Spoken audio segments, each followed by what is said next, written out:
بیٹھ گئے ہیں. اللہ کرے توجہ اس طرف ہو جائے, میرا آپ سب کا بیڑا پار ہو جائے. اللہ اکبر, اللہ اکبر. پھر اس کے بعد حضرت ان کے خادم شیخ احمد کہتے ہیں, مخدوم احمد کہتے ہیں کہ میں نے دیکھا کہ مرشد کی کمرے سے اس طریقے سے جالیوں سے نور نکل رہا ہے رات کے وقت. ایسا لگتا ہے کہ ان کے جملے ہیں, میں صرف نقل کر رہا ہوں, ایسا لگتا ہے جیسے 100 سورج ایک ساتھ میرے مرشد کے حجرے میں جو ہے وہ جمع ہو گئے ہوں. اس طریقے سے نور نکل رہا تھا. مجھ سے برداشت نہ ہوا, مجھ سے برداشت نہ ہوا, تو میں نے جھانک لیا. تو میں نے کیا دیکھا کہ مرشد اس طریقے سے لیتے ہیں کہ ایک گھٹنا کھڑا کر رکھا ہے, دوسرا گھٹنا آڑا کر رکھا ہے, اور ہاتھ کو اس طریقے سے آنکھ پہ رکھا ہے. اور اس طرح میرے مرشد ہم شبیہ پیغمبر حضرت سیدنا سید محمد سراج الدین لیٹے ہوئے ہیں. میں دیکھ ہی رہا تھا, اتنا روشن کمرہ, اتنی شان بے نیازی سے لیٹے ہوئے ہیں, اس روشنی کی کوئی پرواہ ہی نہیں ہے. ایسے میں پھر میں نے دیکھا ستارے نیچے آتے ہیں اور اس کے بعد اوپر جاتے ہیں, نیچے آتے اوپر جاتے ہیں. اچانک پھر اس روشنی میں اور روشنی کا اضافہ ہوتا ہے. جب اس روشنی میں روشنی کا اضافہ ہوا تو میں نے دیکھا جیسے کسی کو کوئی کرنٹ لگتا ہو, ایسے اچانک اٹھتے ہیں اور اٹھ کر کے کھڑے ہو جاتے ہیں اور اپنے سر کا امامہ اتارتے ہیں اور امامہ بچھا دیتے ہیں اور اس کے بعد دست بستہ کھڑے ہو جاتے ہیں. انوار کی ایسی ہما ہمی تھی, تجلیوں کی ایسی ہما ہمی تھی کہ میں دیکھ نہ پایا کہ ہو کیا رہا ہے. بس اتنا جانتا تھا کہ ہم شبیہ پیغمبر سید محمد سراج الدین دست بستہ کسی کے سامنے کھڑے ہیں اور کوئی گفتگو ہو رہی ہے. اچانک پھر وہ جلووں کی ہما ہمی ختم ہو جاتی ہے اور ختم ہونے کے بعد اللہ اکبر جب کیوار کھلتا ہے تو مرشد مجھ سے کہتے ہیں کچھ دیکھا احمد تم نے؟ کہا حضور دیکھا تو مگر کچھ سمجھا نہیں. تو کہا کیا دیکھا؟ کہا ایسا لگتا تھا 100 سورج ایک ساتھ حجرے میں جمع ہو گئے اور اس کے بعد ستاروں کی انجمنیں چہروں کو بلائیاں لے کر اوپر جاتی تھی. ارشاد فرمایا اتنا دیکھا اور کیا دیکھا؟ کہا تجلیوں کی ہما ہمی میں کچھ سمجھ نہیں پایا. فرمایا میں تجھے سمجھاتا ہوں سن. وہ جو ستارے جھلملا رہے تھے وہ اولیاء اللہ کی روحیں تھی. وہ جو چمک تھی بڑے بڑے اکابر اولیاء تشریف لائے تھے. اور اس کے بعد تو نے دیکھا سر کا امامہ کھول کے میں نے بچھا دیا. وہ کیوں بچھایا تھا؟ ہاتھ باندھ کے کیوں کھڑا ہوا تھا؟ کیونکہ میری دادی سیدہ طیبہ طاہرہ عابدہ زاہدہ راقیہ ساجدہ نقیہ تقیہ زکیہ ام ابیہا عالمہ غیر معلمہ ملکہ فردوس بری خاتون جنت خاتون قیامت ام ابیہا رسول اللہ کی مکمل ہم شبیہہ سیدہ فاطمہ الزہرا تشریف لائی. وہ اکیلی نہ تھی, میرے جد محمد الرسول اللہ بھی تشریف لایا تھا. اور دونوں نے مجھے کہا سراج الدین ہم نے تجھے شاہ عالم کا لقب عطا فرمایا ہے. ہم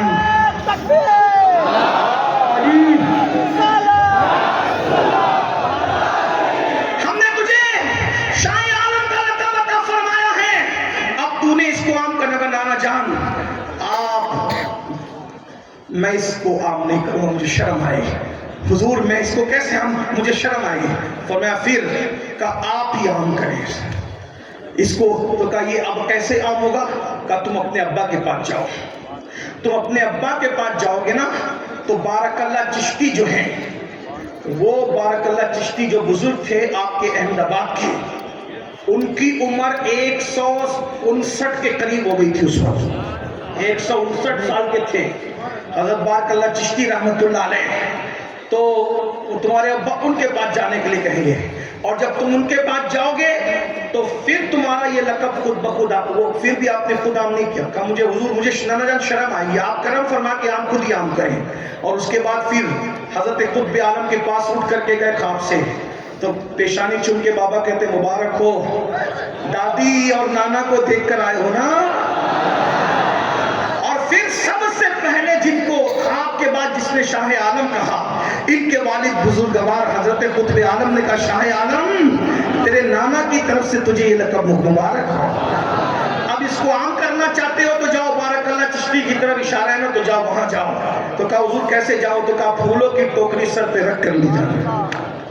یہاں ایک بات اور سکھاؤں آپ کو، بلکہ میں اپنے آپ کو بھی، میں آپ کو کیا سکھاؤں، لیکن ایک بات سب بولا ہوا سبق کیا، جب بھی کسی بزرگ کے پاس جاؤ، ہمارے مرشد حضرت مخدوم اشرف جہانگیر سمنانی فرماتے ہیں بزرگ زمین کے اوپر ہو یا زمین کے اندر ہو، کبھی بزرگوں کے پاس خالی ہاتھ مت جانا. جو خالی ہاتھ جاتا نہیں وہ خالی ہاتھ آتا نہیں. اگر بزرگوں کے یہاں سے کچھ لینا ہے تو خالی ہاتھ نہیں جانا. یہ خالی ہاتھ جانے کا طریقہ بدعتیوں کا ہے.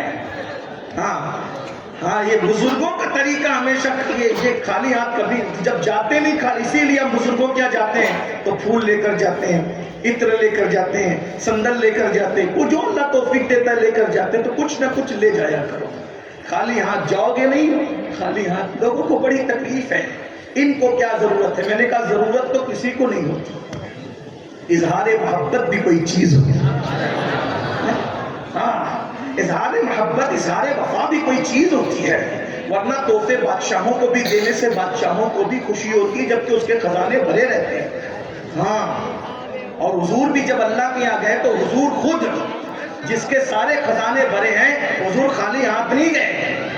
حضور بھی گئے نا تو اللہ کے لیے کچھ لے گئے. اور جب گئے تو پھر اللہ سے کہا تحیات للہ والصلوات والطیبات، یہ سارے تحفے لے کر آئے مولا. تو پھر ادھر سے بھی ملا پھر السلام علیکہ ایھا النبی.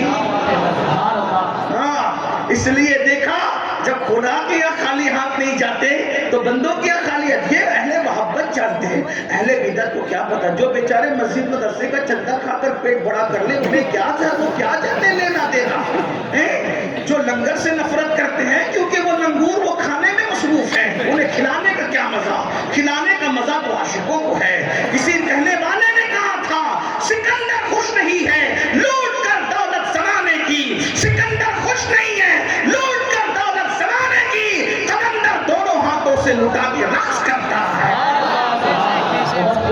یہ ان قلندروں کی شان ہے. زمین کے اوپر تھے جب بھی لٹا رہے تھے، زمین کے اندر ہے تب بھی لٹا رہے ہیں. غریب نواز کے آستانے پہ لنگر، غوث پاک کے آستانے پہ لنگر، مخدوم اشرف کے آستانے پہ لنگر، حضرت شاہ عالم کے آستانے. ہزاروں غریبوں کے پیٹ صرف آستانوں پہ بھرتے ہیں. سبحان اللہ. بے شک آپ کیا سمجھتے ہیں؟ جب ان کے گدا بھر دیتے ہیں شاہان زمانہ کی گول جھولی. محتاج کا جب یہ عالم ہے تو مختار کا عالم کیا ہوگا. محتاج مصطفیٰ کا جب یہ عالم ہے تو مختار کل مصطفیٰ جان رحمت کا عالم کیا ہوگا. اللہ اکبر. تو آپ سے یہ کر رہا تھا، فرمایا جاؤ بارک اللہ چشتی کے پاس جاؤ. 159 سال کی عمر تھی اور 159 سال میں بارک اللہ چشتی اتنے فٹ تھے کہ گھر کی ٹوٹی ہوئی دیوار اپنے ہاتھ سے بناتے تھے. یہاں تو 40 سال میں قدم لڑکھڑانے لگتے ہیں. وہ بھی وجہ ہنسنے کی بات نہیں، جلدی بڑھاپا گناہوں کی وجہ سے. آپ کیا سمجھیں؟ بہت معذرت کے ساتھ عرض کروں، سب چشمے والوں کو شک کی نظر سے نہیں دیکھنا. اور سب بیماریاں گناہوں سے نہیں آتی، کچھ آزمائشوں سے بھی آتی ہیں. جب تک آنکھوں کا مس یوز نہیں ہوتا تھا 90 سال کی عمر میں بھی چشمے نہیں لگتے. ابھی 8 سال کے بچوں کو بھی چشمے لگتے.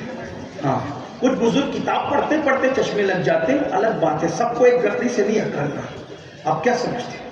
پہلے مسلمانوں کے گھر میں لنگڑی لولی اولاد اتنی نہیں پیدا ہوتی تھی، لاکھوں میں کوئی ایک پیدا ہوتا.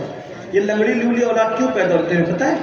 بزرگوں نے فرمایا جو شادی سے پہلے زنا کرتے ہیں اللہ اور وہ توبہ نہیں کرتے، اللہ تعالیٰ ان کو شادی کے بعد لنگڑی لولی اولاد دیتا ہے تاکہ اس کے صدمے میں وہ تا حیات مبتلا رہے.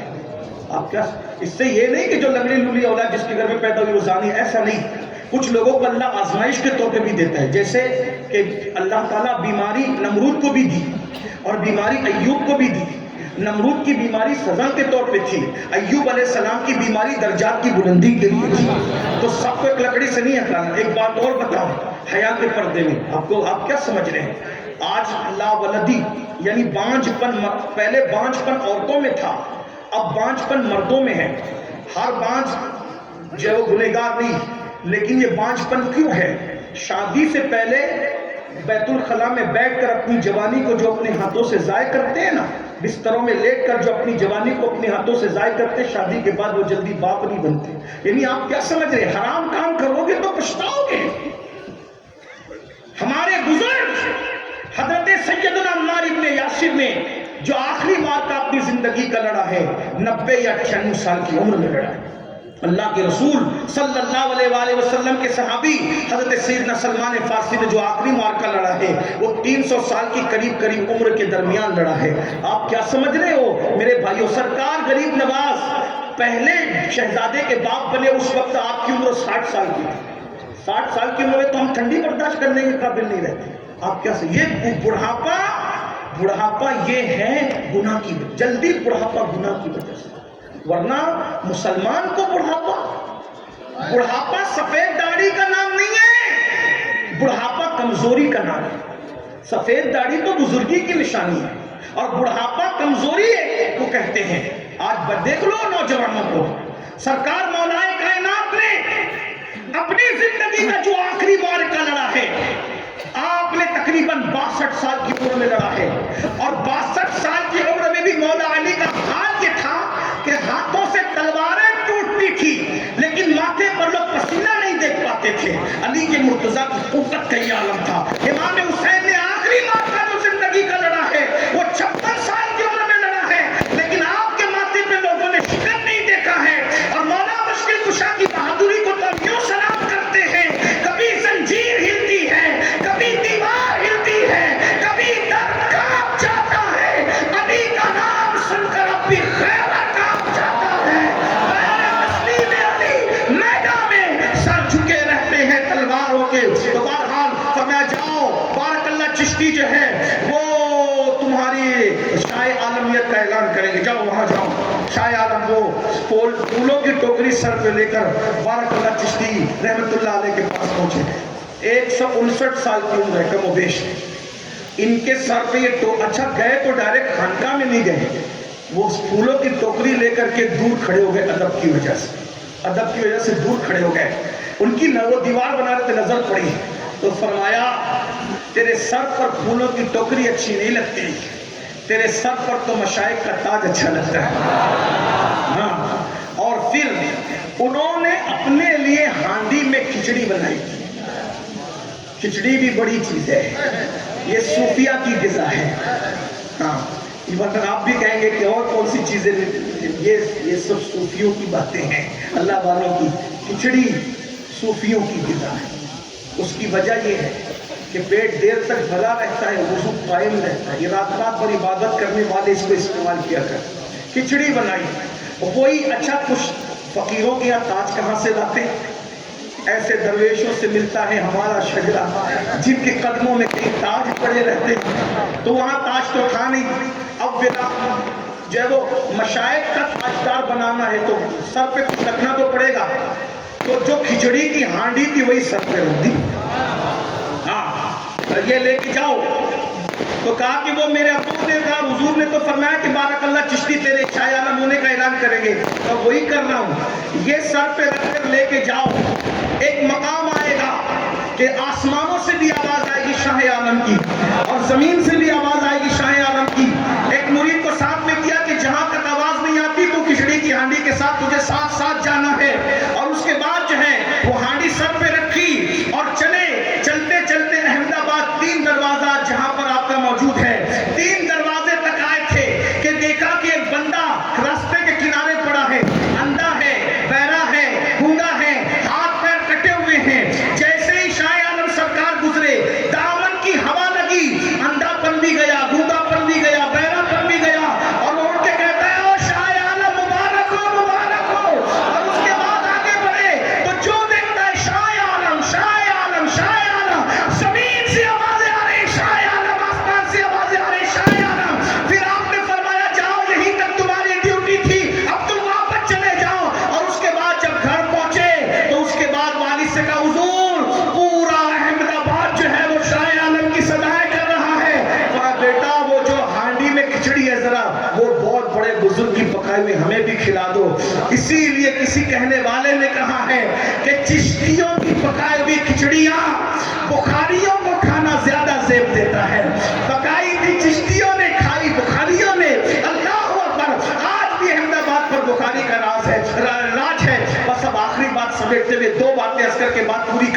وقت زیادہ ہوا ہے بات سمیٹنے میں.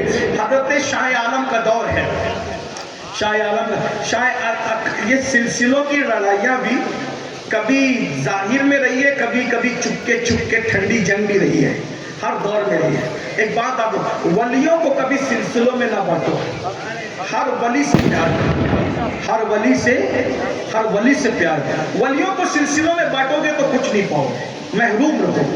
کچھ لوگ کہتے ہیں ہم وہاں کیوں جائیں, وہ تو ہمارے سلسلے کے نہیں. میں نے کہا ولی ہے, اس سے بڑھ کر اور کیا ہے, پتہ نہیں کس کو کہاں سے مل جائے. ہر دور میں رہا ہے. غوث پاک کی اولاد میں سے احمد آباد میں بزرگ رہتے تھے, ان کا نام تھا سید جمال قادری الگیلانی.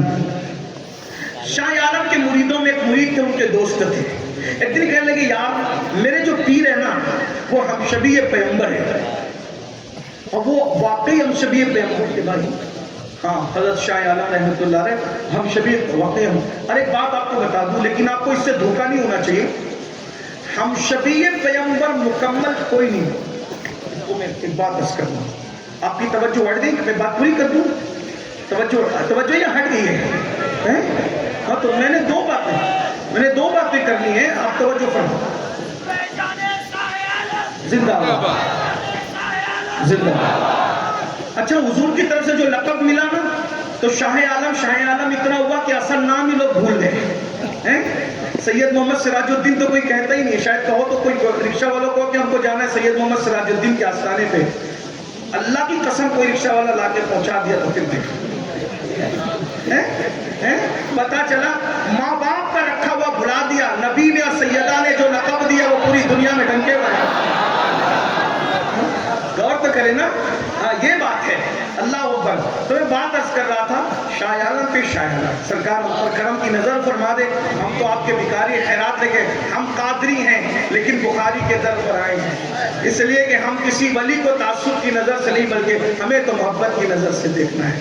اور جو ولی اللہ کا ہے, بلکہ ہم تو کہتے ہیں نبی کا جو غلام ہے ہمارا وہ امام, نبی کا جو غلام ہے ہمارا وہ, نبی کا جو غلام ہے ہمارا وہ. میرے ایک عزیز نے ابھی آتے ہوئے کہا کہ حضرت ہم لوگ بنگالی ہیں, ہماری زبان میں پرابلم ہے. میں نے کہا ہم بنگالی, بہاری, یوپی اور راجستانی اور گجراتی نہیں دیکھتے, نبی کا جو غلام ہے ہمارا وہ امام. نبی کہا نا بیٹا, رشتہ مت کرو, رشتہ مت. آپ سے نہیں کہتا ہوں سلسلوں کے نام پہ تعصب نہیں کرنا, برادری کے نام پہ تعصب نہیں کرنا, خطے کی بنیاد پہ تعصب نہیں کرنا. جب نبی ایک ہے, خدا ایک ہے, قرآن ایک ہے, عقیدہ ایک ہے, تو پھر اس کے بعد تعصب کی کیا بات ہے. کبھی نہیں کرنا ایسا, کبھی تعصب نہیں کرنا. حضور کے عشق کے رنگ میں رنگے رہو. تو سید جمال الدین قادری الگیلانی, ان کے پاس شاہ عالم کے مرید آئے. دوستی تھی دونوں میں, رات بھر بیٹھتے تھے. انہوں نے کہا کہ ہمارے مرشد ہم شبیہ پیغمبر ہیں, تو تم ان کی زیارت کے لیے چلو گے. بس بات پوری کر دوں, آپ میری طرف دیکھیں. میں لوگوں کو اکثر کہتا ہوں کہ جب آپ ڈسٹرب کرتے ہیں تو مضمون میرے ذہن سے نکلتا ہے, کیونکہ میں کبھی آج تک میں نے کبھی تقریر یاد نہیں کی ہے. تو یاد کر کے آؤ تو آپ کچھ بھی کریں, وہ جتنا یاد کر کے اتنا تراویح کی طرح بندہ سنا سکتا ہے. لیکن ہمیں آپ پر سے ہوتا ہے کہ آپ کی توجہ جس طرح ہوتی ہے پھر بات ویسی ہوتی ہے. چلے میں ابھی آخری بات کرتا ہوں, 2 باتیں کرنی تھی, 2 نہیں کرتا, ایک ہی کرتا ختم. پھر کسی موقع سے یاد دلائے گا. احمد آباد بہت آتا ہے, میرا گھر ہے یہاں, میرے بڑے بھائی کا گھر ہے, میرا گھر ہے. ہم یہاں مہمان نہیں ہوتے, ہم یہاں میزبانی ہوتے ہیں. ایک گھر ہمارا مالیگاؤں میں, ایک گھر ہمارا یہاں ہے. الحمدللہ اللہ تعالیٰ سلامت رکھے میرے بھائی, بڑے بھائی کو سلام, محبتیں سلامت رکھیں. تو عرض کیا کر رہا تھا, ایک ہی بات کہوں گا, چلے بات ختم کر دوں. سید جمال الدین قادری گیلانی غوث پاک کے بیٹے تھے, شہزادے تھے, یعنی ڈائریکٹ بیٹے نہیں, شہزادے تھے غوث پاک کے. تو حضرت شاہ عالم کے مرید نے کہا کہ ہمارے پیر و مرشد رسول اللہ صلی اللہ علیہ وسلم کے ہم شبیہ ہے. اور ایک بات کہوں آپ سے, حضور کا ہم شبیہ مکمل کوئی نہیں. یہ اللہ کی غیرت ہے اپنے محبوب کے لیے. ہاں یہ بات کیا, ہم شبیہ کا مطلب یہ ہے, ہم شبیہ کا مطلب یہ ہے, حضرت بات کر رہے ہیں, آپ لوگ ادھر دیکھیں, حضرت کو کرنے تھے, ہمارے بزرگ ہے مفتی اعظم احمد آباد, حضرت کو کرنے تھے, کوئی ضرورت ہے.